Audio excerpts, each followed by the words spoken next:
됩니다. 함께하면 됩니다. 백운기의 정원TV 함께하면 곧 100만 됩니다. 이야 사랑합니다.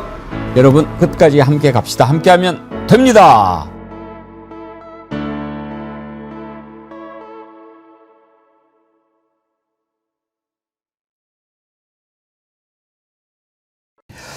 여러분 안녕하십니까, 백운기입니다. 지난해 12월 3일 밤 내란 속에 윤석열이 비상계엄을 선포하던 그 시각, 국무위원이라는 윤석열 일당이 무슨 짓을 했는지 생생히 보여주는 CCTV 영상이 공개됐습니다. 영상을 보면 그동안 이들이 얼마나 뻔뻔하게 국민들을 상대로 거짓말을 했는지도 고스란히 드러납니다. 한덕수는 윤석열이 계엄의 필요성을 강변할 때 고개를 2번이나 끄덕이면서 윤석열한테 힘을 실어줬고, 언론사 단수단전 문건을 받은 이상민은 실실 웃으면서 한덕수랑 얘기를 나누는 모습도 보입니다. 최상목은 어떻습니까? 윤석열에게 직접 전달을 받고도 무슨 내용인지 몰랐다고 거짓말을 해왔죠. 이런 자들이 대한민국의 국무위원이었습니다. 어찌 단 한 놈도 이래서는 안 된다고 말하는 놈이 없습니까? 비상계엄이 발동되면 나라가 어찌 된다는 걸 모른다면 국무위원 자격이 없고, 알고서도 동참했다면 국민을 상대로 총칼을 든 것입니다. 결코 용서해서는 안 됩니다. 절대로. 생방송 백운계 정치 1번지 출발합니다. 한번 먹으니까 자주 먹게 되는데요. 자꾸. 정말 새콤달콤 정말 맛있습니다. 그리고 드시면 이렇게 기분이 숑 빵빵빵 이런 거 좀 영상 CG 처리해 주면 좋은데, 예, 아주 비타민 덩어리, 새콤달콤한 비타민 덩어리 제주 극조생 귤입니다. 제주에서 바로 따서 산지 직송으로 보내드리는 거, 올해 첫 수확한, 그래서 극조생.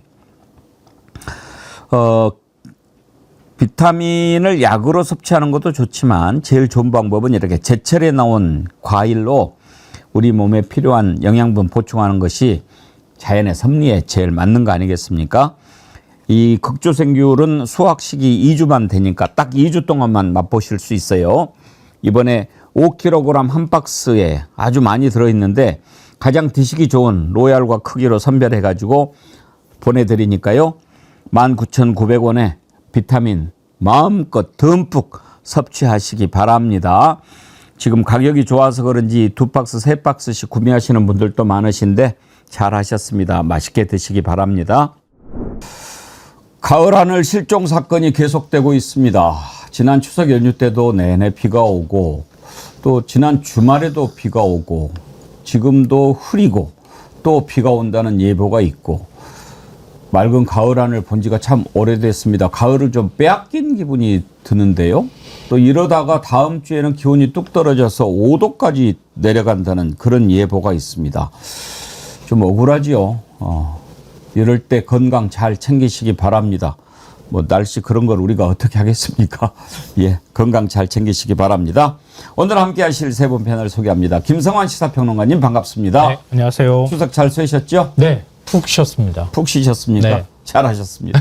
전혜연 민주연구원 본장님 어서 오십시오. 안녕하세요. 전혜연입니다. 강원도 다녀오셨습니까? 예, 그런데 저는 사실 이 연휴 때 좀 요양을 좀 했습니다. 요양?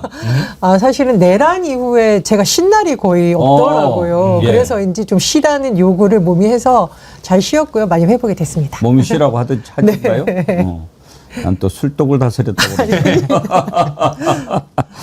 자, 강수영 변호사님 어서 오세요. 안녕하십니까. 잘 쉬셨죠? 네, 잘 계셨습니까? 얼굴이 잘 쉬신 것 같습니다. 아, 조금 올라왔습니다, 살이. 조정이 필요합니다. 예. 오늘 속보부터 먼저 좀 다뤄보죠. 건진 법사가 김건희한테 전달했다. 샤넬백 그라프 목걸이 받아가지고 전달했다라고 하는 것을 자수를 했습니다. 자백을 했습니다. 인정한 거죠. 오늘 재판이 시작이 됐는데 강수영 변호사님. 네. 오늘 재판 시작한 날 이렇게 자수를 한 이유 뭘까 궁금한데요.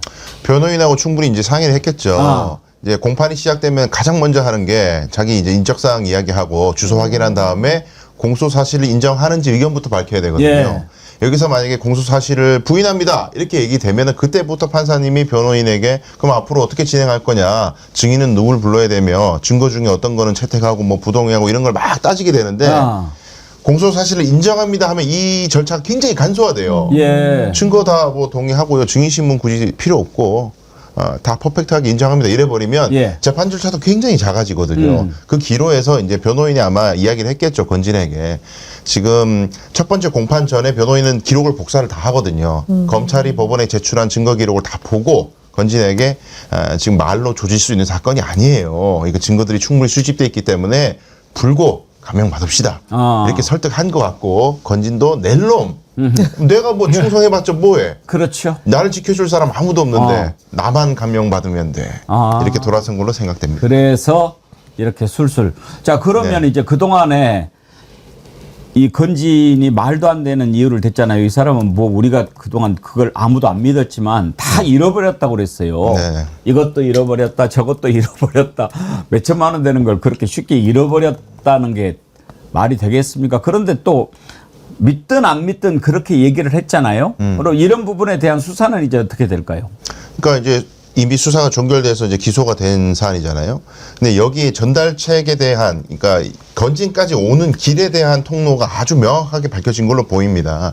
건진이 그거를 실물이 지금 발견이 안 되니까 잃어버렸다라고 우긴 건데, 오기까지의 통로에 있는 사람들의 일관된 진술과 이야기들이 청탁 목적으로 쭉 왔다라는 걸 뒷받침한 내용들이 있을 거예요. 그러니까 잃어버렸다고 우겼다가는 야, 곱하기 2 맞을 수도 있어. 그러니까 그냥 불고 지금 감형을 받을 요소가 수사기관에서도 부인했었잖아요. 근데 이제 와서 인정해준다고 해서 판사님이 이제 인정하는구나. 자식 이제 반성하는군. 감형시켜줄게. 그러지 않거든요. 예.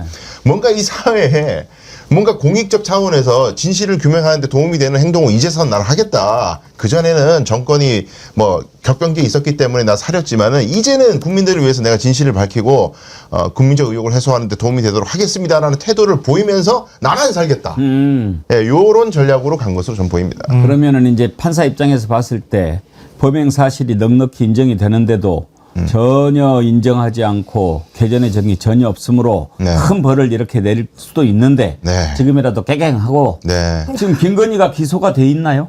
아직 이제 수사가 종결되진 않았죠. 기소는 그거는. 아직 안 됐나요? 그러면은 김건희가 피의자 신분으로 증인 채택돼서 이렇게 그 건진 재판에 나올 수 있나요?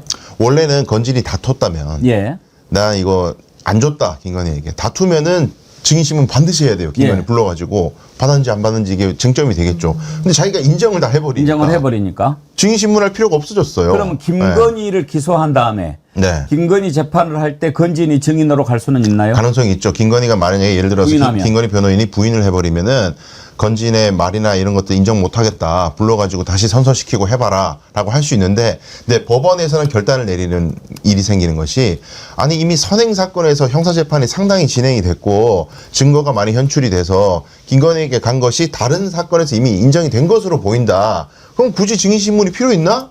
그 판결과 증거를 우리가 원형해서 사건 해도 될 것 같은데 변호인 꼭 필요한가요? 근데 생각해 보시면 건진이 자기 사건에서는 인정을 했다가 김건희 사건 가가지고는 다시 생각해 보니까 제가 안 준 것 같아요. 그럴 수는 없을 거 아니에요. 그러니까 이미 사실 게임은 끝났다. 김건희에 대한 사망 선고가 거의 이루어진 거나 다름없다. 그렇죠. 아니 김서관 평론가님 참 어리석다 하는 생각이 들어요.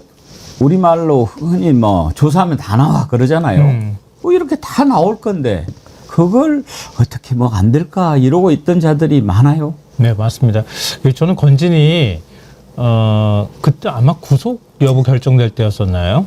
그러니까 자기가 모든 거 안고 가겠다 이렇게 입장을 밝혔었거든요. 그때 보면서 이 사람 뭔가 태도가 바뀐 것 같다. 왜냐하면 윤석열하고 김건희는 자기 혐의 절대 인정 안 했거든요. 근데 건진은 좀 다른 태도를 보여서 뭔가 좀 다를 것 같다 이런 생각을 했는데 결국 재판정에서 자신이 명품 받아서 김건희한테 건넸다고 하는 사실을 인정을 하더라고요.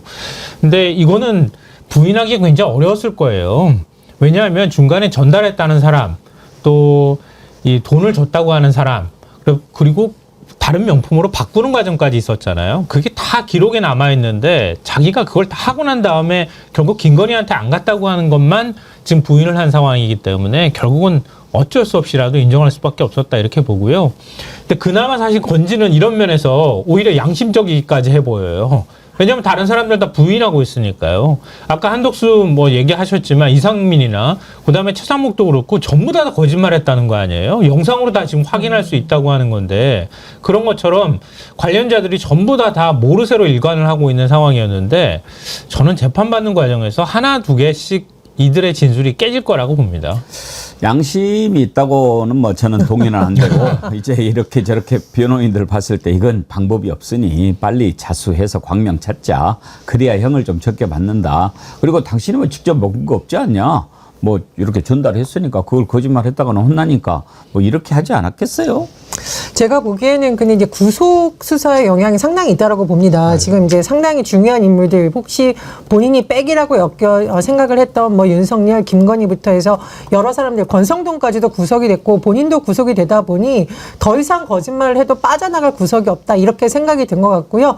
저는 깃털이에요. 몸통은 김건희입니다. 라는 전략을 쓴 것으로 보이는데 중요한 것은 사실 이 샤넬백과 목걸이가 아니라 왜 이렇게 고가의 선물을 명품 선물을 하려고 했었느냐. 그 뒤에 얽혀있는 수많은 이권 사업과 그 이권 사업에 개입하려고 했던 사람들은 누구였는지 소위 윤핵관들이 공천에 관여하는 데 있어서까지 이 전성배가 관여된 건 아닌지 이 거대한 음모를 이제 밝히는 과정이 또 남았다고 생각합니다. 예, 오늘 다룰 내용이 많습니다. 어제 국정감사도 있었고 또 한덕수 내란 수계 방조 혐의 재판에서 영상 공개된 것 이것도 아주 의미가 있는 것들이 많은데요. 방금 전에 김건희가 이런 다 받았다. 건진에 자수한 내용이 나와가지고 다뤄봤습니다. 먼저 어제 재판에서 대통령실의 CCTV 영상이 공개돼가지고 이자들이 그날 밤에 무슨 짓을 했는지 그리고 그동안 얼마나 국민을 상대로 뻔뻔하게 거짓말을 했는지 고스란히 다 드러났는데 이 내용부터 다뤄보도록 하겠습니다.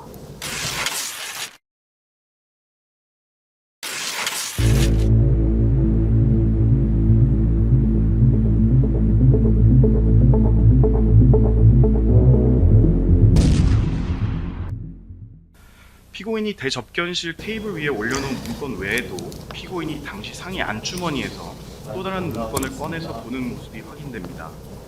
서증 조사를 통해 확인한 대로 지금 영상을 보고 계신데요. 이 영상이 그날 밤에 윤석열과 일부 국무위원들이 대통령실에 모여가지고 계엄 직전에 논의하던 영상입니다. 그리고 이제 이상민이 앞에 앉아있고 그 맞은편에 한덕수 앉아있고 이런 모습이 보이죠. 어떤 짓을 했는지 다 나옵니다. 윤석열이 막 들어가려고 하는데 박성재가 지금 들어가면 안 된다 이렇게 말리기도 하는 그런 장면이 다 나왔는데요. 강수영 변호사님, 네. 저 영상을 그러니까 중계를 할 수 있다 이렇게 이진관 부장판사가 결정을 내려서 우리가 볼 수 있게 된 거죠? 그렇죠. 경호실에서도 뭐 동의한다. 이게 기밀 관련된 자료이기 때문에 이게 동의가 있었기 때문에 이제 보게 된 거고 검찰은 이미 증거 자료로 이제 법원에 제출한 것이었는데 일반인도 볼 수 있도록 중계 허가가 됐다는 데 의미가 있는 거죠. 저 영상을 보면서 우리가 가장 놀란 게 뭐 사실 놀라지도 않았습니다. 솔직히 드러난 거죠. 그동안에 한덕수, 이상민, 최상목 이자들이 뭐라고 거짓말을 했습니까? 먼저 한덕수가 거짓말했던 것부터 한번 확인을 해봅시다. 총리님, 그 포고문은 있었습니까? 자리에 그러면? 저는 보지 못했습니다. 당연히 그런 것들이 있었으면은 정식 안건으로서 이렇게 제기가 됐어야 될 텐데 전혀 그런 거 없었습니다. 비상계엄 선포문입니다. 보신 적은 있으십니까? 네, 이거를 비상계엄이 선포되는 당시에는 제가 전혀 인지를 하지 못했고요. 비상계엄 그 국무회의, 해제 국무회의를 마치고 사무실로 출근을 해서 제 그 양복 뒷주머니에 있는 것을 알았습니다. 저는 그 계엄에 관련된 어떠한 지시나 어떠한 서류도 받은 적이 없습니다. 소지 경위는 전혀 기억이 나지 않습니다. 그 자리에서 받지 않았으면 그 받을 수 없는 문건 아니겠습니까? 예, 그러나 언제 어떻게 그걸 받았는지는 정말 기억이 없습니다. 국회에서도 헌법재판소에서도 법원에서도 저렇게 뻔뻔하고 태연하게 거짓말을 했던 놈이 바로 한덕수입니다. 우리가 영상을 통해서 여실히 보지 않았습니까? 어떻게 했습니까? 그 영상 한번 보여주십시오. 양복 안주머니에서 문건을 다 꺼내서 읽는 모습. 그리고 피고인이 대접견실 테이블 위에 올려놓은 문건 나중에는 외에 이상민하고 이야기까지 이렇게 하고 나누는 모습. 김용현이가 나중에 막 갑자기 들어오는데 한덕수가 직접 전해줬어요. 그런데도 끝까지 저렇게 영상이 만약에 없었다면 김성환 평론가님, 저렇게까지 말하면 정말로 못 봤나 보다 이렇게 믿는 사람도 있었을 거예요. 네, 맞습니다. 그거 가지고 지금 국민 여론을 호도했었던 거잖아요. 윤석열 탄핵 반대하는 여론을 불지피게 하는 게 바로 저런 거거든요. 그리고 자기들의 책임 회피를 위한 목적으로 자기가 받은 기억이 없다. 그리고 뒷주머니에 넣어놨다 이렇게 얘기했는데 지금 보니까 안주머니에서 문건 꺼내는 모습이 확인되고 있잖아요. 바로 이런 것 때문에 한덕수가 말도 안 되는 대통령 권한대행이었는데 대통령 행사를 한다거나 아니면은 국민의힘 후보를 막 뒤바꿔가지고 결국 대선 출마까지 하는 이런 어이없는 일을 벌인 겁니다. 그러니까 최소한 공복으로서 어떤 생각들을 해야 되는지조차도 인식하지 못했고요. 자기의 잘못이 뭔지도 분명하게 알고 있었다고 저는 생각하거든요. 그러니까 그 잘못을 덮기 위해서 자기 잘못을 덮기 위해서 대한민국의 대통령이 되려고 했던 자입니다. 그리고 한 가지 덧붙이자면 저렇게 영상이 남아있는데도 불구하고 영장전담 판사는 구속영장 기각했잖아요. 말도 안 되는 일들이 계속 벌어지고 있었던 거예요. 강수영 변호사님, 저자 다시 구속영장 청구하면 안 됩니까? 네, 이미 이제 공판이 시작됐기 때문에 현실적으로는 쉽지 않을 거예요. 뭐 물론 이론적으로는 판사가 할 수 있습니다. 뭐 안 나와, 공판에 막 안 나오고 출석도 안 하고 계속 도주할 염려가 있다 그러면 법원이 이제 영장을 발부를 할 수 있어요. 검사가 청구를 하지 않든 특검이 하지 않더라도. 근데 판사가 그런 결단 내릴지는 조금 의문이에요. 공판에 계속 출석하는 이상 구속하는 경우는 드문데, 근데 우리가 짚어야 되는 부분이 여러 가지가 있어요. 이미 한덕수가 저 CCTV 영상이 나왔는데도 치명적인 거짓말을 하고 있는 게 있습니다. 예. 무엇이냐면은 판사님이 아주 핵심적인 질문하셨죠. 총리는 그러면 그 당시에 예. 군인들이 출동하고 온 당시에 이 사태를 위해서 어떤 조치를 했냐라고 예. 물었는데 헛소리를 막 했잖아요. 국무회의 심의를 하면서 나는 국무위원으로서 국무회의 심의에서 충실히 이걸 반대하고 하려고 했다. 뭐 그런 얘기를 했는데 지적해야 될 것이 여러 가지가 있어요. 첫 번째는 국무회의라는 게 우리 법에서요. 예를 들어 국무회의 위원들이 모여가지고 저는 계엄을 반대해요. 과반이 넘네? 그럼 계엄 못합니다. 이제 반대가 많아요. 부결. 그런 단체가 아니에요. 심의라는 게. 심의는 그냥 한번 대통령이 들어보라는 것이고 구속력이 없습니다. 심지어 국무회의의 위원들이 전원이 계엄에 반대하더라도 대통령은 계엄 선포를 할 수 있어요. 우리 법이. 근데 심의 자체를 안 하고 하면 불법이 되는 거죠. 근데 지금 한덕수가 계엄을 막으려는 의도가 있었다면은 국무회의가 안 열리도록 해야 돼요. 왜냐하면 국무회의 심의를 해버리면 무조건 계엄을 할 수 있기 때문에 아무리 반대를 해도. 근데 자기는 자꾸 판사님이 거듭 물어보죠. 아니 내가 묻는 건 그게 아니라 계엄 당시에 당신이 어떤 조치를 했냐고 묻는 거다라고 하는데 자꾸 앵무새처럼 국무회의를 하면은 대부분이 이제 반대를 하기 때문에 국무위원들이 반대를 하는 게 내가 할 일이라고 생각했다. 반대하면 뭐예요? 그럼 계엄하도록 도와주는 거예요. 치명적인 거짓말을 하고 있고, 그리고 문건을 봤다 안 봤다 이런 걸 떠나서 판사님이 생각하시는 거는 봤다 안 봤다는 본인 위증하고 관련이 있는 건데 그걸 떠나서 내란을 방조했다는 행위는 막지 않았다라는 거죠. 국무총리로서 권한을 갖고 있는데 너는 계엄을 막기 위해서 뭘 했니를 물어보는 건데 저는 국무회의에서 반대 의견을 내기 위해서 최선을 다했습니다. 그거는 막기 위해서는 아무것도 안 했다는 얘기밖에 안 되는 거예요. 완벽한 실책이에요. 한덕수는 꼼짝없이 유죄 선고될 겁니다. 완전히 동문서답을 하더라고요. 네. 그때 그 이중관 부장판사가 한덕수한테 질문한 내용 한번 보시죠. 방금 CCTV 내용을 보셨는데 뭐 하시고 싶은 말씀 있으신가요? 전체적인 뭐 취지라 할까, 저러한 지금 CCTV에 나온 모습들이 앞으로도 제가 기억이 없는 부분도 있고, 비상계엄은 그 자체로 국민의 생명이나 안전, 재산 등을 침해할 가능성이 높습니다. 특히 12.3 비상계엄의 경우는 많은 수의 경찰과 군인이 투입되었고 군인들은 무장한 상태로 투입된 것으로 확인이 됩니다. 그런 상태에서 국무총리였던 피고인이 국민들을 위해서 어떠한 조치를 취했습니까? 그 전체적인 계획에 대해서 저는 전혀 알지를 못했습니다. 이 문제에 대해서 저는 뭐 반대를 했습니다. 모든 국무위원들이 이 비상계엄은 안 된다 하는 의견들을 대통령께 집무실에서 개별적으로 말씀드리고, 그래서 해제 국무회의도 철저하게 준비해서 하자가 없고 절차적 하자가 없도록 그렇게 노력을 했다. 제가 질문드린 건 그런 내용이 아니고 실제로 이제 비상계엄이 선포되지 않았습니까? 그리고 그게 유지가 됐었는데 무장한 군인들이 출동을 했고요. 그걸 막기 위한 여러 국민들이 대치하는 상황이었습니다. 그런 상황에서 어떤 구체적인 조치를 취했는지 묻는 겁니다. 그 국무위원으로서 할 수 있는 그런 일들을 해야 되는 그러한 상황이었다 하는 말씀을 드리겠습니다. 김성환 평론가님, 제가 판사 안 하기를 참 잘한 것 같아요. 그 같으면 내려가서 발로 턱주가리를 걷어차버리면서 야이 새끼야 그랬을 것 같은데.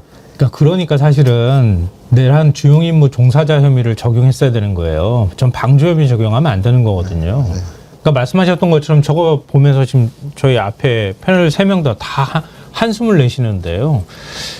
진짜 말도 안 되는 헛소리들을 저렇게 주절주절 지금 하고 있는 상황인 것 같아요.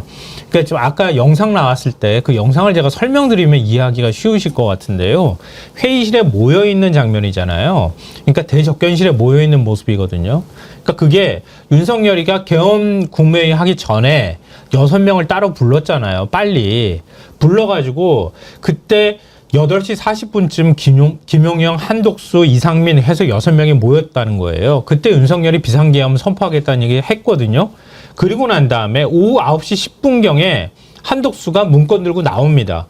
그리고 조태열, 조태용 이런 사람들이 문건을 들고 나와서 대접견실에 앉아서 문건을 이렇게 서로 간에 꺼내놓고 보는 장면이 아까 그 화면에 회의실 안에 잡혀 있는 거예요. 근데 결정적으로 김용현이가 헌법재판소 가서 결정적인 진술을 해요. 뭐냐 하면 12개 부서가 비상계엄 시에 해야 할 일을 적은 쪽지를 준비했다. 이렇게 얘기를 해요. 이게 뭐냐면 8시 40분에 모여있을 때 그 6명한테 다 쪽지를 전해준 겁니다. 그걸 들고 나와가지고 대접견실에서 그걸 꺼내가지고 보는 장면이 지금 저렇게 영상에 찍혔던 거예요. 그럼 비상계엄이 어떻게 선포되고 난 다음에 어떻게 행동으로 옮겨야 된다는 거를 이미 한독수는 알고 있었다는 얘기가 되는 겁니다. 그리고 난 다음에 계엄 국무회의를 연락을 돌려가지고 소집하는 장면이 있었던 거였거든요. 근데 계엄 선포되고 난 다음에 어떤 상황이 어떻게 벌어지는지 전혀 몰랐다고요? 그걸 누가 그 말을 믿습니까? 그 다음에 국무회의 끝나고 난 다음에도 이상민하고 그걸 보면서 이죽거리는 장면이 나와 있는데, 그러니까 한독수라는 사람은 철저히 그냥 대통령이 계엄 선포하면 계엄이 그냥 실행에 들어갈 거라고 가정하고, 그리고 그 다음 일들을 준비했던 사람이라고 밖에 볼 수가 없는 거예요. 그리고 실제로 총리기 때문에 각 부처에다가 뭔가 지시를 하지 않았을 뿐이지, 이상민하고도 대화하는 걸 봐도 그렇지만 언론사 단전단수 지시 내린 거라든가 이런 것들 다 알고 사전에 모의했다고 밖에 볼 수가 없는 거예요.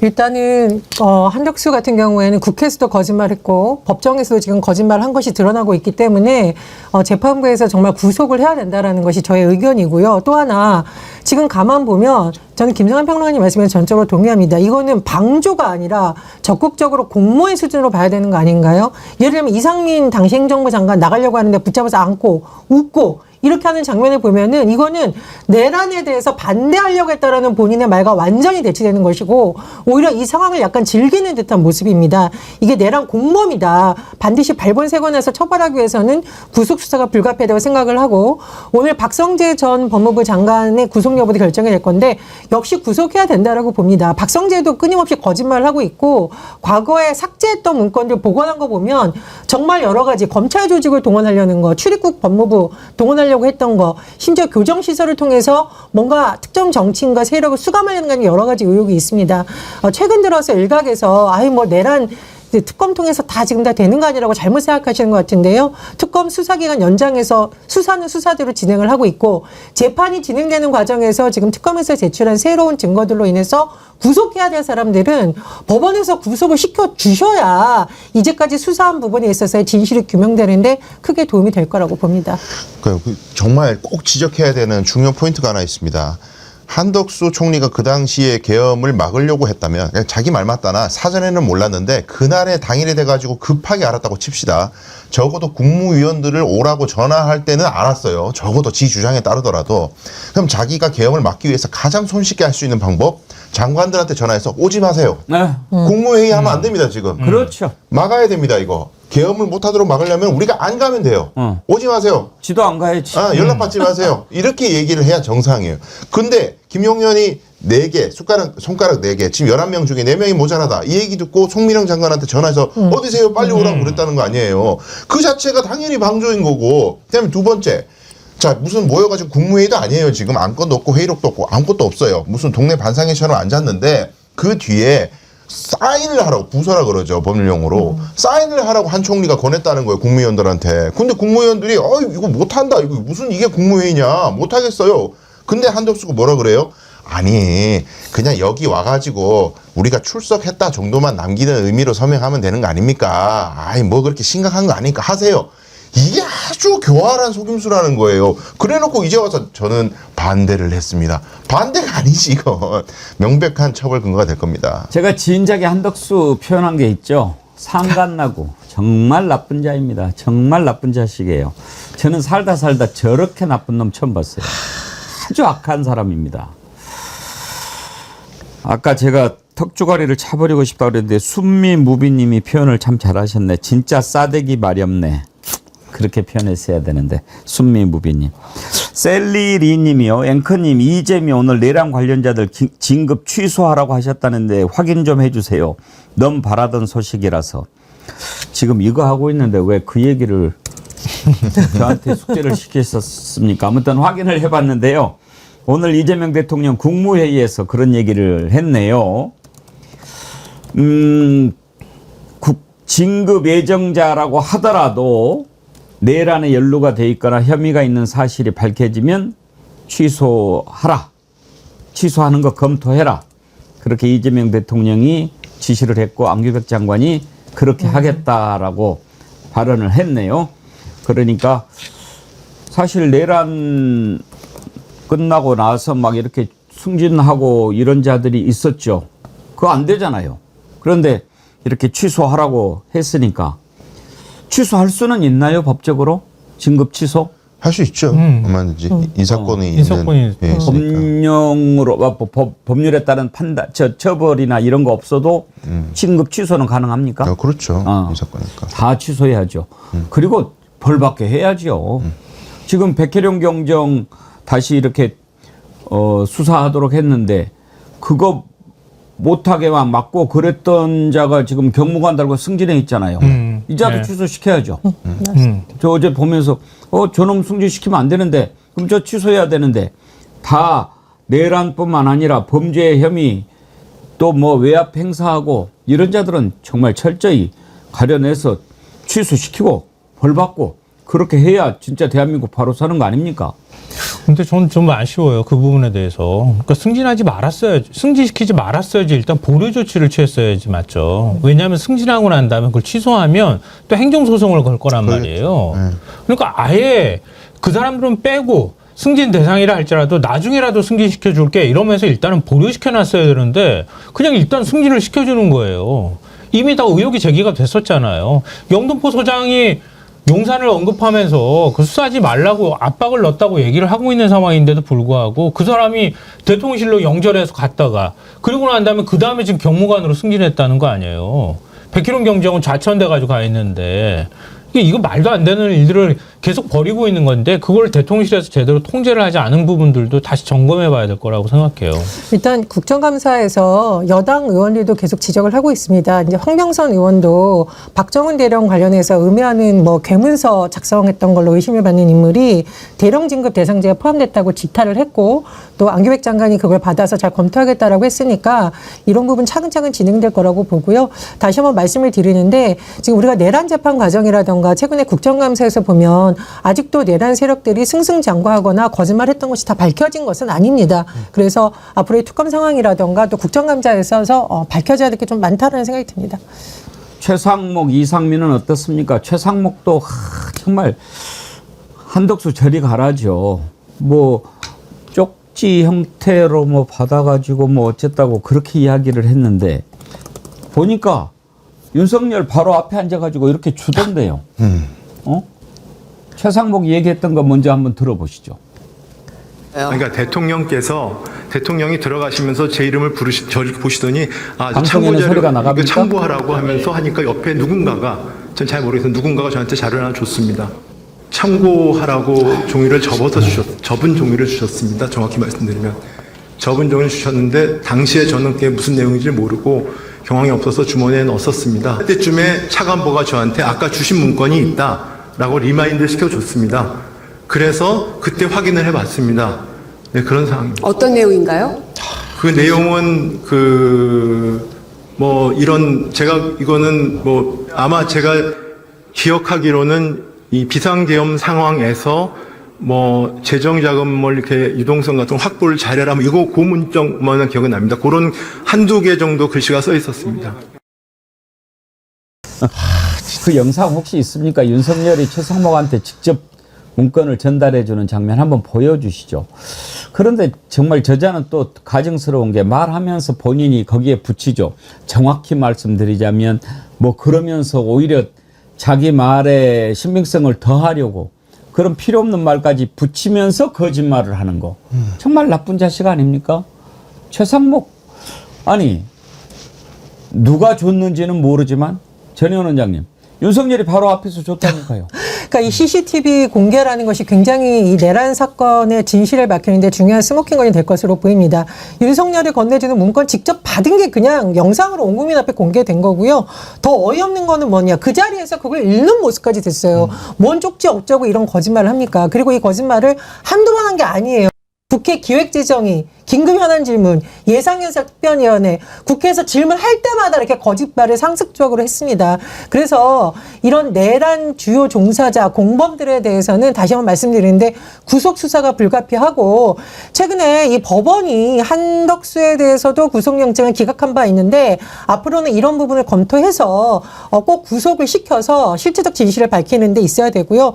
또 보니까 이제 국정감사에서 일부는 증인으로 채택해서 국정감사에서 다시 물을 것 같은데 국정감사에서 반드시 출석시켜서 전 국민 앞에서 다시 한번 낱낱이 진실을 밝혀야 된다고 봅니다. 최상목이 받은 문건이 왜 중요하냐면요. 거기에 보면 예비비를 조속한 시일 내 충분히 확보하여 보고할 것.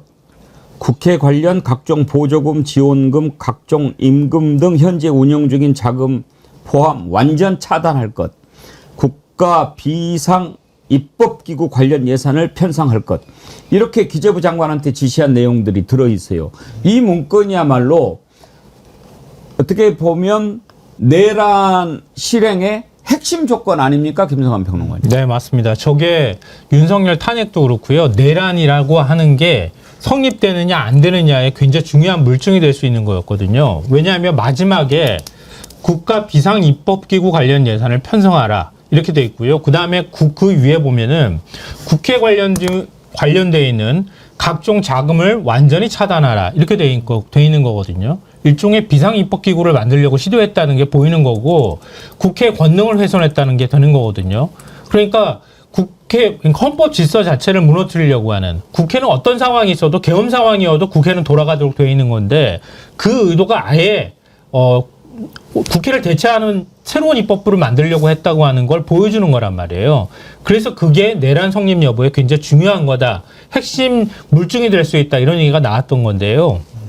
저는 이제 지금 최상목 나오면서 보면서도 느끼는 거지만 최상목도 그렇고 한덕수도 그렇고 다 기억나지 않는다는 식으로 얘기를 했어요. 알고 봤더니 전부 직접 받은 거잖아요. 윤석열한테. 그리고 자기들이 검토까지 다 했다는 게 확인이 되는 건데 앞으로 이거 기억나지 않는다는 걸 어떻게 법적으로 처벌할 방법을 좀 찾아줬으면 좋겠어요. 뭐냐면 기억나지 않는다 그러면은 이걸 처벌할 방법도 없고 위증으로 뭐라고 하기도 의뢰하기도 어렵고 이러니까 이걸 뻔히 너무 잘하는 거예요. 그러니까 자기들이 실제로 계엄에 가담을 하거나 즉 간접적으로 가담했던 방조를 했다는 혐의나 이런 것들을 받으면 안 된다고 생각하니까 그냥 얼버무리면서 기억나지 않아요. 나중에 봐가지고 그때 영상이 그렇게 찍혔다고 하는데 어떻게 된 겁니까? 이렇게 물어보니까 당시 경황이 없어서 제가 잘 기억을 못해서 이렇게 얘기한다는 거예요. 그러니까 이런 자들이 항상 문제를 일으키고 난 다음에 나중에 면피용으로 얘기하는 기억나지 않는다. 이거를 이번 기회에 확실하게 다음번에도 이런 얘기를 할 수 없도록 정말 증거 자료를 통해 가지고 처벌까지 꼭 가야 된다. 최상목도 지금 이제 소환 조사도 제대로 안 받았잖아요. 전 반드시 사법 처리 단계까지 가야 된다고 생각해요. 네, 그러니까 저분도 최상목도 마찬가지인 게요.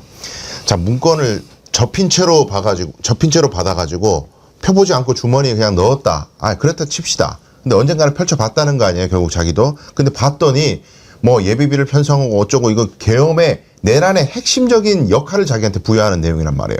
중요 임무 종사하라고 시키는 문건이에요. 그러면 정상적인 장관이라면은 그 문건을 보자마자 바로 그 자리를 뛰쳐나가야 됩니다. 미친 거 아니야 이거. 그런데도 국무회의에 앉아있잖아요. 지금 최상목이. 그걸 보고도 그 쪽지를 받고도 앉아있다는 것 자체가 본인은 적어도 내란 방조라는 건 못 벗어나는 거예요. 그러니까 본인이 처음부터 나는 뭐 몰랐는데요. 그냥 쪽지로 주길래 접혀 있었길래 안 펴봤는데요. 그럼 나중에 펴봤잖아요. 어쨌든. 그걸 저렇게 변명한 것 자체가 본인에게 다 자충수가 되는 헛소리였어요. 어떻게 보면 윤석열이 재판에 계속 안 나오는 것도 그런 것 같다는 생각이 들어요. 어차피 거짓말로 다 드러날 거니까 아예 얘기를 안 하는 게 낫다. 다 이런 게 증거가 확보가 되고 얘는 알잖아요. 그렇죠. 그래서 아예 그냥 안 나오는 게 아닌가 그런 생각도 드는. 정확하게 보신 것 같습니다. 소위 말해서 후달리기 때문에 못 나왔다고 봐야 되는 거고. 근데 자기가 안 나와도 지금 보세요. 저기 국무회의 CCTV 장면이라든지 최상목 문건이라든지 이런 걸 종합하면은 윤석열이 주장하는 경고성 계엄. 나는 내란 목적이 없었고 그냥 경고하기 위해서 계엄했다는 논리가 다 깨지는 겁니다. 경고할 거면 뭐하나 저런 예비비를 편성하고 비상입법기구 하라고 지시를 왜 해요. 그냥 액션 한번 하고 그날 끝내려고 했다면 저런 게 있을 수가 없죠. 그러니까 본인이 안 나와도 이미 자기 재판의 결과는 거의 나온 거나 다름이 없다. 저는 그렇게 생각합니다. 경고성 계엄이라는 게 말이 안 된다라는 게 비상입법기구라는 게 뭡니까? 완전히 전두환 시제 때 국회 해산하고 했던 기구 같은 걸 만들려고 거기다가 예산까지 구체적으로 세웠다라는 것은 장기 독재 체제까지 염두에 뒀다라는 거 아닙니까? 지금 국민의힘에서 자꾸 현 정부 독재 어쩌고 물어붙이는데 독재를 꿈꿨던 사람은 바로 윤석열이고요. 윤석열과 결별하지 못하는 국민의힘에서 오늘 나왔던 어제 공개됐던 이런 내용을 좀 면밀히 살펴본 다음에 말하셨으면 좋겠습니다. 맞아요. 국민의힘 의원도 다 날릴라 그랬다니까 윤석열. 국민의힘도 날려먹고 자기가 구성한 국회로 다시 영구집권 하려고 그랬다고요. 근데 뭐 지금도 아직도 비호하고 있는 꼴을 보면 답답해 죽겠어요 정말. 정필성님, 그나마 윤석열 3년 동안 제일 진지한 국무회의였네요.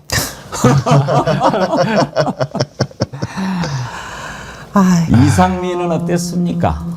이상민이 참, 그러니까 저자들이요. 거짓말을 하면 그래도 기본적으로 양심 있는 사람 아니고 내가 거짓말 하는데 뭐 근데 막 거짓말 할 때요. 내가 뭐 내 아들을 두고 맹세하는데 이러면서 거짓말 하는 자식도 있고 내가 뭐 하는데 뭐 이런 식으로 거짓말 하는 자들도 있고 그렇죠. 이상민이는 또 액션까지 해요. 저기 보니까 뭐 문건이 이렇게 보여가지고 그랬다고 쇼까지 했잖아요. 생쇼까지. 그런데 이상민은 어떻게 했습니까? 윤석열이 계엄 발표하고 국무위원들 빠져나간 다음에 이상민하고 한덕수 둘이 나란히 앉아서 문건을 검토하고 아마 이번에 이렇게 보면 기재부 또 행안부 법무부 각 부처별로 지시사항이 다 내려갔죠. 이걸 보면 윤석열이가 술 마시다가 홧김에 비상계엄 선포한 게 아니라는 것을 알 수가 있는 거죠. 각 부처별로 해야 될 일들을 딱딱 지정해 준 거예요. 행안부는 언론사 단전 단수하고 그다음에 기재부는 이렇게 국회 완전히 돈도 주지 말고 다 뺏고 입법부 새로 입법기구 만들 예산 준비하고 이런 식으로 다 지금 지시한 거 아닙니까? 그리고 법무부는 야 거기 교정시설 빨리 확보해가지고 국회의원들 싹 잡아넣으면 그쪽으로 할 거 하고 뭐 이런 식으로 다 지시했을 거예요. 근데 이상민이 이제 언론사 단전 단수 문건 받아가지고 이야기하는데 그 와중에 또 실실 쪼개요. 정말 사악한 자 아닙니까? 네, 맞습니다. 그나마 지금 구속돼 있어서 다행이다 이런 생각하는데요. 그러니까 지금 최상목 같은 경우에도 사실 이해할 수 없는 대통령 권한대행할 때 이해할 수 없는 행동들을 계속했던 거 아니에요. 그 이유가 이번에 다 드러나고 있는 건데요. 그럴듯하게 거짓말을 해야 당시에도 믿었지. 누가 다른 사람이 개헌 문건 전달해 줬는데 누군지는 잘 기억이 안 나고 개헌 문건 3번 접어가지고 주머니에 있었던 거다 이렇게 얘기를 하고 있거든요. 근데 이상민 저 행동하는 거 보십시오. 지금 영상에 한독수하고 문건 받은 거 서로 웃으면서 지금 나눠서 보고 있잖아요. 근데 최상목이 받았다고 하는 문건이 있잖아요. 그것도 윤석열한테 직접 받았다고 하는 거고요. 빳빳한 상태로 줬다고 하는 겁니다. 주고 난 다음에 최상목이 그 문건 받고 한덕수가 그 옆에서 그 문건을 다 봤다는 거잖아요. 근데도 지금 다 부정하고 있었던 거예요. 어떻게 이런 자들이 대한민국의 총리와 장관을 하고 있습니까? 그러니까 앞으로는 너무 사실은 공직생활 오래 하고 노예할 대로 노예해서 자기 영달을 위해서 장관하고 총리하고 이러는 사람 좀 안 시켰으면 좋겠어요. 하여튼 나쁜 놈 1등, 2등, 3등 가리기가 힘들어요. 우열을. 윤석열 빼고 한덕수, 최상목, 이상민. 저는 지금도 이상민이가 쭉 이렇게 멀리서 봤다라고 하는 것만 생각하면 정말 한 대 쳐버리고 싶어요. 그거 한번 보시겠어요? 종이 쪽지 몇 개를 좀 멀리서 이렇게 본 게 있습니다. 소방청 단전 단수 이런 내용이 적혀져 있었습니다. 짧게 한 1, 2분 머물 때 잠깐 얼핏 보게 된 건데요. 저건요, 전부 다 쪽지를 저번 채로 봤다, 이렇게 각자 생각한 걸까요? 뭔가 공모한 걸까요? 전 즉흥적으로 나왔던 진술 같은데, 근데 즉흥적이라고 하더라도 목적이 같아요. 제가 보기엔 맥락이 같은 게 이상민, 최상목, 한덕수 전부 다 최초로 문건을 본 경위에 대해서 거짓말을 지금 합니다. 예. 근데 이거는 자기들이 살 목적도 있지만은 이 당시 이 사람들 인식 속에 우리가 처음부터 이거를 열심히 문건을 보고 심도 있게 논의를 했다 그러면은 이 계엄이 굉장히 진정성을 가진 소위 말해서 내란으로 가고자 하는 내부 쿠데타의 친위 쿠데타의 전형이다라는 걸로 연결이 되기 때문에 윤석열을 위해서도 위증을 한 것 같아요. 그러니까 이 계엄이 진지한 계엄이 아니고 경고성 계엄이라는 걸 도와주기 위해서 문건 같은 것도 제대로 안 내려왔는데 이게 어떻게 진지하게 실행을 하기 위한 계엄이라고 할 수 있습니까? 라는 걸 뒷받침하기 위해서 양복 뒷주머니에 넣었는데요. 멀리서 봤는데요. 종이가 접혀졌어요. 가지고 못 봤는데요. 전부 다 그 부분을 거짓말하잖아요. 그러니까 이 사람들은 윤석열을 지키려고 하는 마음이 있었던 거예요. 그 후에도 그것만으로도 국민들에게 천벌을 받아야 될 상황이죠. 국민들이요, 뭔가를 평가할 때 이런 게 있어요. 그래도 그 사람이 그 자리까지 갔는데 이걸 이제 어떤 기준으로 놓고 판단하는 경향이 좀 있어요. 그러니까 우리는 봐도 이상민이 한덕수, 최상목 다 뻔뻔하게 거짓말한다라고 진작부터 알았어요. 그런데 아직도 그랬을까라고 생각하는 사람들 마음 속에는 그래도 저분들이 어떤 분들인데 한나라의 장관까지 된 사람인데 그리고 판사를 했는데 그리고 총리를 2번이나 하신 분인데 고시를 합격한 분인데 이렇게 생각하면서 저렇게까지 이야기하는데 설마 거짓말이겠어? 이렇게 생각하는 분들이 있어요. 있으니까 지금도 잘못한 거 없다라고 이야기를 하는데 이제 보셨죠? 어떻습니까? 저자들이 거짓말했다라는 것을 모든 국민들이 이제 알게 됐지 않습니까? 만약에 저걸 보고도 안 믿는다면 그분들은 병원에 가봐야 됩니다. 그분들은 병원에 가봐야 돼요. 그건 어떤 질환이에요. 어떤 사실과 지시를 끝까지 외면하고 믿지 않으려고 하는 거는 병원에 가봐야 돼요. 이거 다 나왔잖아요. 그러면 이 자들이 이런 식으로 거짓말을 해왔던 것이 이번만일까요? 그래서 진실이 중요하다는 겁니다. 지금 한덕수 계속 거짓말했잖아요. 드러났잖아요. 그러면 조희대 만났을까요? 안 만났을까요? 우리가 모르죠. 그런데 안 만났다라고 하는 말을 100% 믿을 수 있습니까? 언젠가 한덕수하고 조희대가 만났다는 게 밝혀질 수 있잖아요. 이제는 모든 영상들이 도처에 있으니까. 집에서 만나면 모를까요? 아니요. 집으로 들어가는 장면도 찍힐 수 있는 거예요. 몰라요, 이제는. 세상에 비밀은 없으니까. 어제도 조희대가 국감장에 나와서 눈만 끔뻑끔뻑 하다가 도망갔는데 계속 물어보잖아요. 만났냐? 안 만났냐? 얘기를 못해요. 왜? 그리고 나중에 돌아와서 그러니까 그 전에도 박현택 의원이 질문한 거는 왜 안 만났으면 안 만났다고 확실하게 얘기를 못하냐. 그 얘기 아닙니까? 그리고 나중에 돌아와 설명하는 것도 사적으로 만난 일이 없다는 것을 확실히 밝힌다 이랬어요. 그러면 또 그건 뭐예요? 법관이 그렇게 얘기했을 때는 꼬투리 잡힐 부분 다 생각하면서 하는 거 몸에 배 있는 사람들 아닙니까?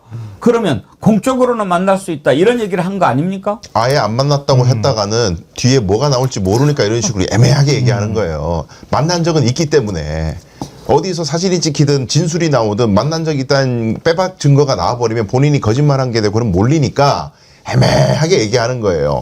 만남의 성격을 자기 마음대로 규정하고 사적이다, 공적이다. 그거 누가 판단할 수 있어요. 본인 마음에 앉아 있는 거를.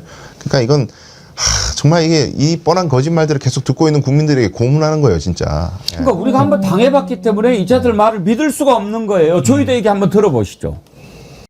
저희 개인적인 행적에 대하여 제기된 의혹과 관련하여서는 일부 위원님들의 서면 질의에 언급된 사람들과 일절 사적인 만남을 가지거나 해당 사건에 대한 대화나 언급을 한 사실이 없었다는 점을 다시 한번 분명하게 말씀드립니다. 다음으로 위 사건에 대한 신속한 심리와 판결 선고의 배경에 관하여 불신이 있는 것 같아 안타까운 마음입니다. 개인적으로는 이와 관련된 불신을 해소하고 싶은 마음이 간절하기도 합니다. 그러나 재판의 심리와 판결의 성립, 판결 선고 경위 등에 관한 사항은 사법권의 독립을 규정한 대한민국 헌법 제103조 및 합의의 비공개를 규정한 법원조직법 제65조 등에 따라 밝힐 수 없는 실정입니다. 총리 새끼는 총리식으로 거짓말하고 대법원장은 대법원장식으로 저렇게 얘기를 하고 저기에도 보면은요, 전혜원 원장님, 네. 해당 사건과 관련해서는 또 딱 그렇게 한정을 해요. 일적 사적 만남을 가지거나 해당 사건 대화나 언급을 한 사실이 없다라고 하는데요. 변호사님께서 잘 지적해 주셨듯이 나중에 가서 우리 왜 예전에 한동훈이 잘 쓰는 법 있잖아요. 등 이런 걸로 하거나 이것은 주어상 요것이 아니다. 이런 식으로 일부 정치인이 써냈던 수법을 그대로 쓰는 것이 아닌가 참 의심이 됩니다. 오죽하면 법원 노조 관계자들이 아니 명쾌하게 답을 하면 될 걸 왜 이렇게 피곤하게 하는지 모르겠다. 왜 이렇게 국민을 피곤하게 하는지 모르겠다라고 지적을 했잖아요. 지금 조희대 대법원장의 이런 태도가 특히 국정감사장에 가서 나와서 보여주는 이런 태도가 사법부에 대한 불신을 더 가속화시키고 있는 겁니다. 사실 법원은 판사들로도 이루어지만 그 안에서 많은 업무를 하는 공무원분도 있는데 법원 공무원 노조는 지난해 5월부터 계속 문제 제기를 해왔습니다. 아니 올해 5월부터죠. 조희대 대법원장이 석연치 않은 부분에 대해서 해명을 해야 되고 법원을 위해서 회복을 그 사법부 신뢰 회복을 노력하고 있어 많은 사람들을 위해서라도 명쾌하게 입장을 밝히라고 계속 요구를 했는데도 지금 제대로 하고 있지 못하는 부분이 굉장히 씁쓸한데요. 결국 지금 사법부에 대한 불신은 정치권이 일으킨 것이 아니라 조희대 대법원 체계에서 일으켰다라는 걸 다시 한번 말씀드리고 싶습니다. 지금 저게 밤 11시 40분쯤에 다시 이제 국감장 와가지고 마무리 발언하면서 이야기한 거거든요. 오전에는 이제 못 가게 하니까 이따가 국감 중지하니까 도망갔는데 밖에서 대기하고 있다가 그 시간쯤 돌아와가지고 이제 입장을 정리한 거예요. 거기에서도 확실하게 얘기를 못 하는 거 아닙니까? 그러니까 얘기하면 꼬투리가 또 잡힐 것 같으니까 애매하게 얘기하고 그냥 넘어가려고 하는 거 아닌가 싶은데요. 지금 이제 자기 말로는 뭐 여러 가지 헌법과 법률 조항을 들어가지고 재판 내용에 대해서 우리가 어떻게 심리했는지 공개할 수 없다 이렇게 얘기를 하는데 누가 유무죄를 가지고 왜 그렇게 판단했는지 물어보는 게 아니잖아요. 왜 그렇게 이례적이고 신속하고 전례를 찾아보기 어려울 정도의 그런 심리를 하고 그리고 난 다음에 갑자기 선거 국면에서 선거 개입이라고 의심될 만한 판결을 했느냐 이렇게 묻고 있는 거란 말이에요. 근데 그건 조희대 대법원장이 자기 입으로는 도저히 말을 못했던 것 같고요. 이 대법원이 국회에 제출했다고 하는 88쪽짜리 의견서에 내용이 담겨 있더라고요. 근데 그 의견서 공개되자마자 사실 지금 반론에 직면한 상황이거든요. 왜냐하면 한번 봐보세요. 처음에 5월 1일 날 선고되고 난 다음에 다 모든 사람이 큰 충격에 빠졌죠. 아니 그러면은 아흘에 만에 어떻게 전원합의체 회부하고 난 다음에 선고를 내릴 수가 있어. 이게 전례가 없는 일이야. 대법원조차 인정했어요. 그러니까 왜 그러냐고 물어보니까 6만 쪽 다 검토했다고 얘기했거든요. 그 다음에 그러면 로고 기록 제출하고 어떻게 된 건지 정보 공개 청구해라라고 얘기를 하니까 다 검토할 필요는 없다. 또 이렇게 말 바꿔요. 근데 그렇게 하고도 해소가 안 되는 거잖아요. 왜 이례적으로 이렇게 속도 있게 재판을 진행한 거야? 이렇게 얘기를 하니까 이번에는 우리 35일 동안 심리를 냈어. 이렇게 얘기를 하는 거예요. 35일 동안 심리를 한 걸 근거가 뭐냐 그랬더니 사건 접수가 3월 28일 됐고 전원합의체 회부됐던 게 4월 22일이고 그리고 9일 동안 전체적으로 심리를 한 다음에 그 다음에 5월 1일 날 선고를 했다. 이렇게 얘기를 해요. 그게 35일이랍니다. 근데 MBC한테 바로 반박당했잖아요. 내부 문건 보니까 박영재 대법관이 주심인데 주심에 그 사건 관련돼 있는 서류가 접수됐다고 하는 사건 기록을 공식적으로 넘겼다고 하는 게 4월 22일이라는 거 아닙니까? 그러면은 재판 관련돼 있는 기록이 넘어간 시점이 그때라고 하는데 그러면 그 이전부터 대법관들이 전부 사건 기록 검토했다는 얘기가 되는 거거든요.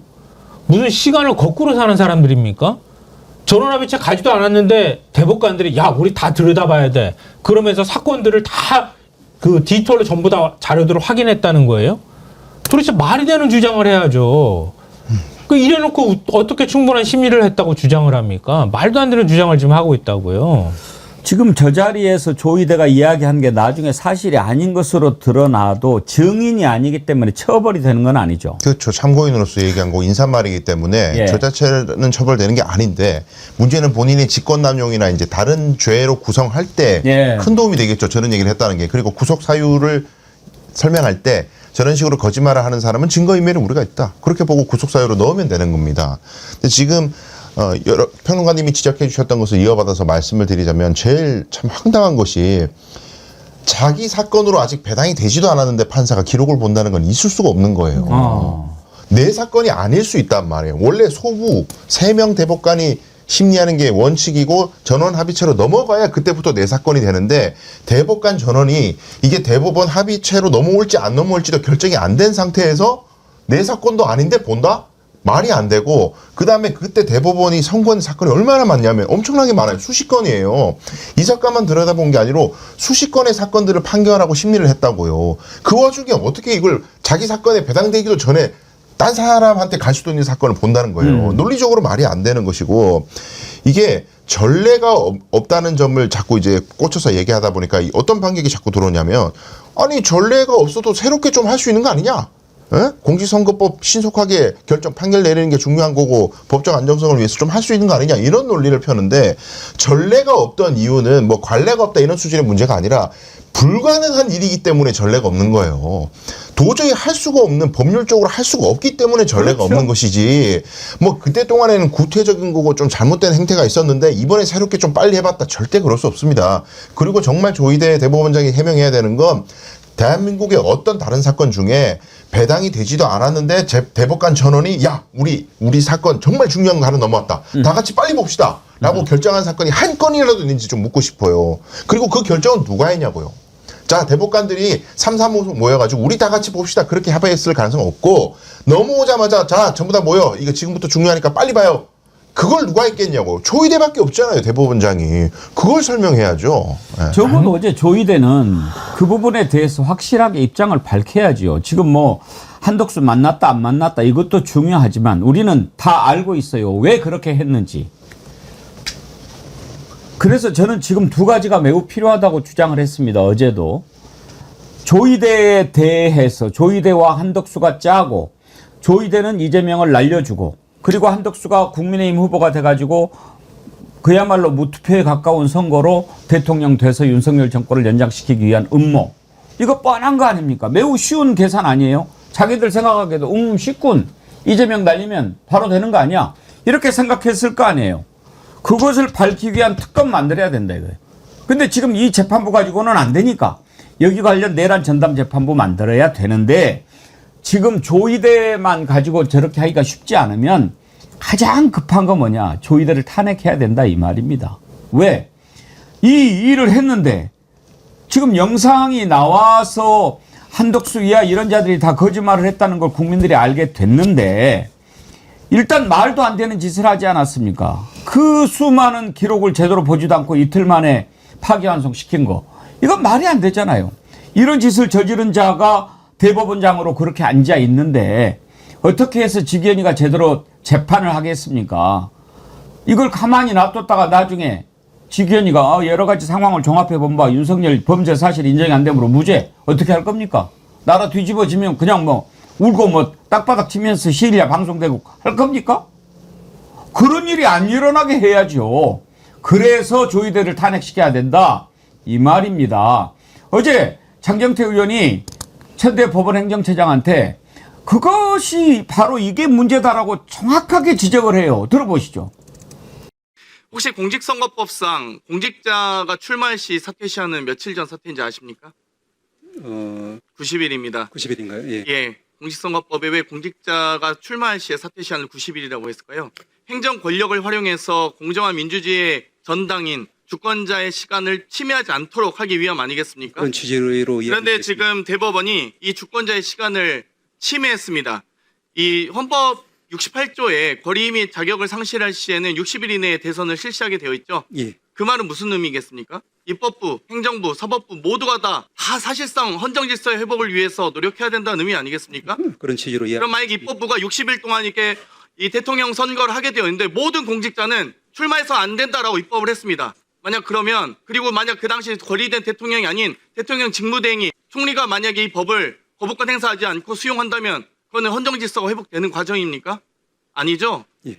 6월 1일 날 대선이 있었습니다. 5월 1일 날 대법이 선고를 합니다. 대법이 정치에 관여한 거예요. 지금 법원행정처장님이 자꾸 삼권분립 얘기하시고 법원의 독립성과 공정성 얘기하시잖아요. 그런데 그러면 법원은 정치하는 곳입니까? 법원이 지금 침범을 하신 거예요. 정치 영역에. 60일간은 헌정질서 회복을 위해서 입법부도 행정부도 사법부도 그 어떤 권한을 행사하지 말라고 지금 우리 헌법이 또 많은 공직선거법이 명시하고 있는 것입니다. 그런데 대법이 6월 2일 대선을 앞두고 5월 1일 날 선고를 합니다.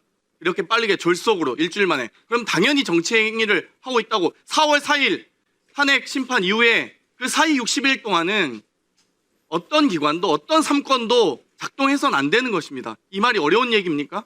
법률에 의한 법리도 중요하지만 국민 상식에 의한 논리가 더 중요한 거 아닙니까? 중학생도 알아들 얘기 아닌가 이거? 김성환 평론가입니다. 네. 장경태 의원이 저렇게 논리 정연하게 정말 하는 거 네. 들으면서 내가 아주 감동을 했어요. 네, 맞습니다. 너무너무 명쾌한 논리로 지금 얘기를 하고 있거든요. 근데 대법원이 자복을 했어요. 제가 볼 때는. 대법원이 밝힌 입장 중에서 굉장히 흥미로운 문장이 있더라고요. 대법원이 밝힌 내용 중에 어떤 게 있냐면요. 왜 이렇게 신속하게 재판을 하게 됐느냐. 그 부분을 설명하는 구절이 있어요. 거기 이렇게 돼 있어요. 대선일에 가까운 시점에 사건을 접수한 대법원으로서는 대선이 임박한 시점에 이 사건을 심리하는 것이 불가피했다. 이게 지금 딱 조논리인 과제예요. 그러니까 대선일이 가까운 시점에 사건이 접수가 됐고 대법원은 불가피하게 빨리 신속하게 결정을 내릴 수밖에 없었다. 이 뜻이거든요. 근데 그렇게 한 게 35일이란 얘기예요. 그럼 대법원이 항상 사건들이 접수될 때 선거법 관련 사건들을 이렇게 처리했느냐? 그걸 봤더니 전례가 없어요. 보통은 지금 조희대 대법원 시절에 사건들을 처리하는 시간들이 선거법의 경우를 따져봐도 3.1개월, 3개월을 넘겼어요. 평균을 따지면. 그러면 다른 사건들하고 통상적으로 처리를 했다고 하면은 또 아니 그거를 최대한 당기려고 했다 하더라도 2개월 내에 심리하기도 쉽지 않다는 상황이에요. 그런데 35일 만에 결정을 했다는 얘기예요. 이건 정치적으로 판단했다는 얘기입니다. 왜? 자기들 나름대로 판단할 때 국민들이 혼란을 겪지 않도록 이 대선 후보는 자격이 없어라고 빨리 결정해 줬어야 될 필요가 있었다고 하는 얘기를 스스로 얘기한 거나 다름이 없어요. 그리고 지금 뭐 계속 통계가 인용되지만 지난 5년 동안 대법에 상고가 들어가고 난 다음에 35일 내에 결정한 사건이 1820건 정도 된다고 하거든요. 그 중에 대부분은 상고 기각이나 이런 결정을 내리는 거지 1, 2심이 이 유무죄 판단이 엇갈려서 파기환송이 되는 경우는 이재명 대통령 사건 딱 한 건밖에 없었다는 거예요. 저는 더군다나 당시에 이 판결 내용이 알려지고 제가 국회에 있었는데 이 판결 내용을 들은 한 교수님은 철썩 주저하더라고요. 난 태어나서 이렇게 황당한 건 처음 보다. 왜냐하면 무죄를 유죄로 바꾼다라는 것은 대선판을 완전히 휩쓸 수 있는 일인데 이렇게 빨리 한다고? 이렇게 어이없게 한다고? 더구나 내란 사건이 진행된 사건에 있어서 내란 수계를 탄생시킨 정당과 반대되는 정당의 유력 대선 후보에 대한 판결을 사실상 유죄로 뒤집는 판결이 5월 1일 날 나온다고? 6월 국회인데 이거 어떤 국민이 도대체 납득을 하라는 겁니까?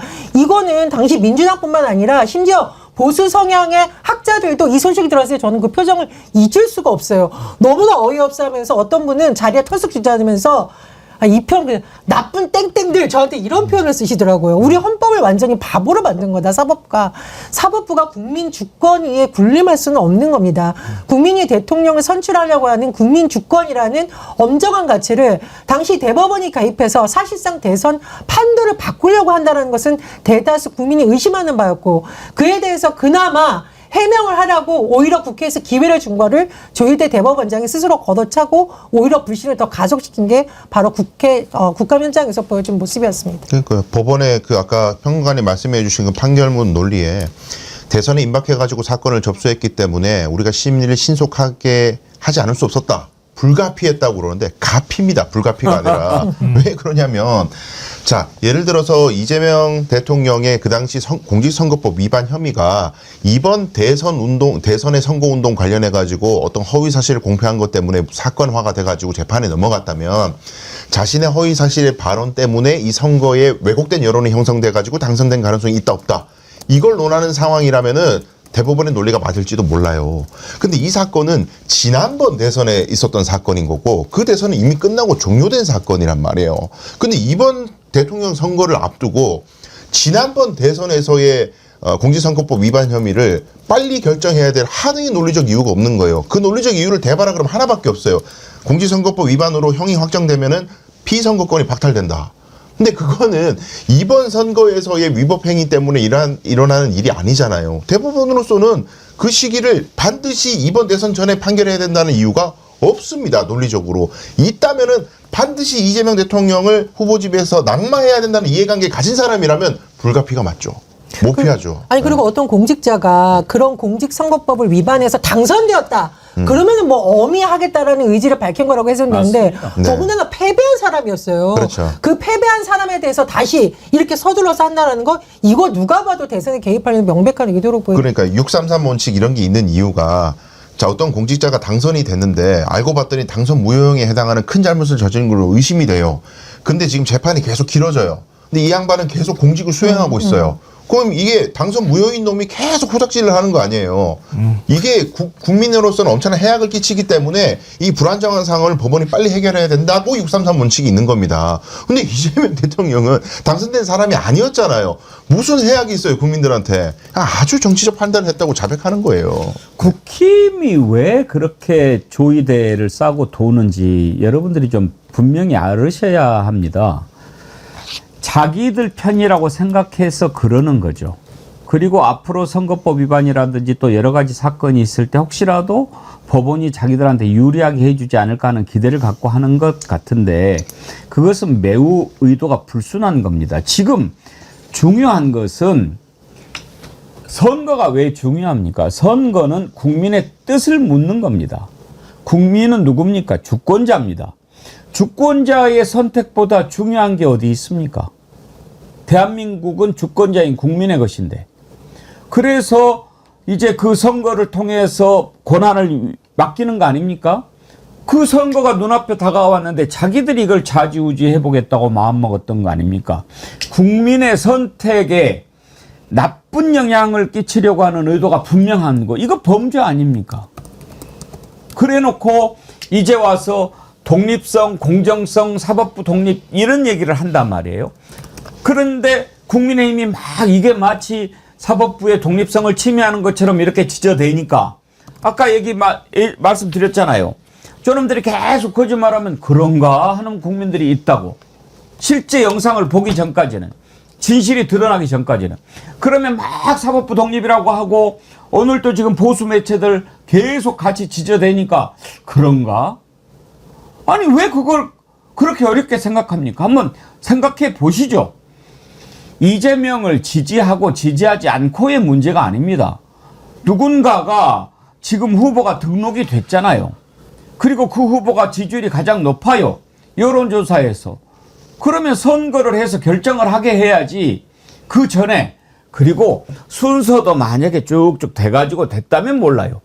말도 안 되는 이유로 이 지난 내란 기간에 말도 안 되는 일이 몇 가지가 벌어졌습니까? 대표적으로 사법부에서 벌어진 게 두 가지 아닙니까? 지기현이가 지금까지 일어났던 사법사상 한 번도 해보지 않았던 시간으로 계산해가지고 윤석열 풀어준 거. 이틀 만에 대법원에서 이렇게 전원 합의해가지고 파기환송한 거. 이 두 가지는 사법부 역사상 있지도 않았던 일이에요. 있을 수가 없는 일이에요. 그런 일이 일어났잖아요. 그걸 국회가 물어보지 않는다면 그 국회가 필요 없는 거죠. 근데 그걸 잘못했다고 국힘이 떠들어대고 보수 매체들이 함께 지저댄다 이 말이에요. 이게 국민을 호도하고 사실을 왜곡하는 거 아닙니까? 정말 정신 똑바로 차리지 않으면 이런 자들한테 같이 휩쓸려 가가지고 그런가? 이렇게 된단 말이에요. 우리가 이걸 경계해야 됩니다. 그 지기현 재판부에서 재판을 비공개했던 것도 사실 문제가 있었던 거죠. 이번에 CCTV 문제가 되는 부분 다 편집했고요. 국민들이 법정에서 이런 일이 일어났더라라는 기사를 본 것이 아니라 그 CCTV를 모두 볼 수 있었기 때문에 내란 공범이 누구였는지, 누가 거짓말을 하고 있는지 모두 다 알 수 있었던 겁니다. 그래서 지금 재판 공개를 한 겁니다. 여러분들 보시면 재판 공개 효과가 얼마나 큰지 아시겠죠? 근데 지기현 재판은 어떻게 했어요? 온갖 국가 기밀 어쩌고 하면서 재판 공개 안 했습니다. 기밀 문제될 수 있는 거 사전에 다 조절 가능한 거고요. 오히려 도대체 무슨 의도로 이렇게 비공개로 재판을 하냐고 하도 여론에서 떠들고 국회에서 지적하니까 마지못해서 나중에 한 거고, 그나마나 나중에 윤석열은 제대로 출석을 하지 않았습니다. 사법부가 지금 보여주는 태도를 보면서 어떤 국민들이 분노하지 않을 수 있겠습니까? 더군다나 이건 일반 재판도 아니고 내란 이후에 펼쳐지는 내란 주요 종사자와 방조자들에 대한 재판 아닙니까? 그 과정에서 사법부가 구속을 시켜야 되는 이유가 있다면 구속을 시켜주시고, 공개를 해야 된다면 국민들에게 적극적으로 공개를 하는 것이 또 다른 불신을 제거하는 방법인 거고요. 무엇보다 조희대 대법원장의 모습은 어떠한 불신도 해소하지 못했고 불신만 더 키웠습니다. 이 문제는 국회에서 끝까지 검증을 해야 될 수밖에 없다고 봅니다. 조희대 대법원장은 개별 그 판사의 판결에 대해서 이의 제기하는 문제, 이걸 예를 들면서 사법 독립을 얘기한단 말이에요. 저는 이제 그 판사를 앞에 내세우고 자기가 뒤에 숨었다고 생각하는데요. 그러니까 이번 이제 이런 사건들을 보면서도 느끼지만 우리나라의 지금 사법부가 얼마나 기득권 집단화돼 있는지, 자기들끼리 이번 한 번뿐만이었겠습니까? 이번 말고도 어떤 논리를 동원하더라도 자기들은 논리적인 정합성만 갖추면은 유무죄 얼마든지 바꿀 수 있다고 하는 생각들이 상당수 퍼져 있었을 거라고 생각해요. 그걸 지금 보여주는 거라고 보고요. 조희대가 자꾸 일선 판사들 판결 가지고 사법 독립 얘기하는데 판사들한테 자꾸 공포심 심어주는 거예요. 내가 꺾이면 너희들도 같이 꺾이는 거야. 우리가 그동안에 이런 공간에서 살아왔잖아, 같이. 다 암묵적으로 알고 있었잖아. 이런 것들 지금 강조하면서 오히려 판사들한테 공포심을 심어주면서 나를 도와달라 이렇게 얘기하는 거나 다름이 없다고 생각하거든요. 이번 보면서 제가 답답하다고 느끼는 게 미국 연방대법원도 마찬가지인데요. 우리 대법원이 일종의 판례를 남기는 거는요, 개별 사건에 대해서 유무죄에 관한 부분이라기보다는 우리 사회에 굉장히 중요한 의사결정을 할 때 어떤 판단을 내려야 되는지 판사들한테 기준점을 세워주는 거예요. 근데 이재명 대통령의 유무죄 바꾸는 거는요, 개별 사건에 대해서 개입하고 들어간 거예요. 이거는 판례를 남겼다고 보기 어려운 사건이에요, 제가 볼 때는. 하여튼 뭐 어렵게 생각할 거 없어요. 지금요 딱 보면 매우 단순해요. 윤석열, 한덕수, 조희대, 이 자들이 생각하는 건 딱 하나예요. 이재명 대통령 되면 우리 죽는다. 어떻게 해서든지 이재명 대통령 되는 거 막아야 된다. 그거밖에 뭐가 있습니까? 그렇게 하기 위해서 별짓을 다 했던 거죠. 이제 다 드러나고 있는 거죠. 시간이 많이 지났네요. 한 가지만 여쭤보고 오늘 일부를 마치죠. 강수영 변호사님, 오늘 박성재 전 법무부 장관 이제 구속영장 심사하지 않습니까? 네. 어제 한 변호사님한테 여쭤봤더니 조금 고개를 갸우뚱하더라고요. 기각될 가능성도 있다라고 하던데 어떻게 보십니까? 아니, 당위로야 당연히 구속돼야 되는 게 맞죠. 잘못한 게 맞고 맞는데 박성재 장관이 논리를 개발한 게 생각보다 법꾸라지 기술이 발달했더라고요. 제가 보니까 예. 같은 현상을 가지고 의도를 비트는 거예요. 이건 기술인데, 그러니까 팩트를 다투는 게 아니고, 뭐 예를 들면 내가 문건을 봤다, 못 봤다. 이건 팩트의 문제잖아요. 근데 문건을 어떤 의도로 봤다. 이런 식으로 의도를 자꾸 비틀려고 하는 게 보이더라고요. 그러면은 한덕수 영장 기각됐을 때처럼 판사가 요거는 다툼의 여지가 좀 있다. 의심은 드는데 다툼의 여지가 있다. 이런 식으로 보는 판사들이 있어요. 사실관계. 근데 윤석열처럼 팩트를 아예 부인해버리면 법원이 굉장히 안 좋게 봅니다. 근데 팩트를 인정하면서 그걸 의도라든지 동기라든지 이런 것들을 자꾸 왜곡하면은 법원이 헷갈려해요. 근데 박성재가 그런 작전으로 지금 가고 있는 것 같아서 약간 우려는 되는데, 그런데 지금 나와 있는 알려져 있는 것과 다른 국무회의도 오늘 특히 다뤘던 한덕수 총리 사건에서 나왔던 그 CCTV 장면들만 종합해도 당시 국무위원들이 계엄을 만료했다라는 1초도 그런 장면이 없다. 그렇다면 박성재도 마찬가지 아니겠느냐라는 법원의 영향을 크게 받을 겁니다. 예. 근데 저는 뭐 발표될 가능성이 거의 90% 이상이라고 보는데요. 왜냐하면 한덕수 구속영장 기각하고 난 다음에 국민들이 갑자기 확 분노가 막 치밀었단 말이에요. 그러고 난 다음에 서울중앙지법에 판사를 투입하고 서울고법에 전담재판부 만들고 이런 조치들이 줄줄이 나왔어요. 그리고 재판 공개 지금 하고 있잖아요. 사법부도 놀란 거예요, 지금. 그러니까 이렇게 이 방향으로 그대로 가면 안 되겠구나. 더군다나 지금 사법개혁 얘기까지 나오는 상황이기 때문에 아마 여기에서 박성재 구속영장까지 기각하면 그 감당하기 어렵다고 볼 거예요. 박성재 기각하면 조희대 바로 탄핵해야 됩니다. 난리 나는 거예요, 진짜. 맞습니다. 난리 나는 거예요. 예, 오늘 1부는 여기까지 하도록 하겠습니다. 2부에 주블리 민주당의 김병주 최고위원과 함께 얘기 나눠볼 텐데, 어제 국감 또 국방위에서도 내란 가지고 또 매우 시끄러웠더라고요. 이 내용 한번 다뤄보도록 하겠습니다. 제가 요즘에는 좋아요 말씀을 좀 잘 안 드려서 그런가요? 좋아요가 매우 부진합니다. 지금 15,000명 넘게 함께하고 계신데 좋아요가 6,750분? 이제 제가 말씀드리니까 눌러주시나요? 좋아요 꼭 눌러주시고요. 구독은 무료입니다. 혹시라도 보시는 분 중에 구독 안 누른 분 계시면 구독도 눌러주시면 좋습니다. 그러면 정어리TV가 쑥쑥 자라납니다. 좋아요, 구독. 여기에 또 알림도 누르면 여러분 방송 제때에 잘 찾아서 오실 수 있습니다. 일부 함께해 주신 김성환 평론가님, 전혜원 원장님, 강수영 변호사님 세 분 고맙습니다. 네, 고맙습니다. 감사합니다.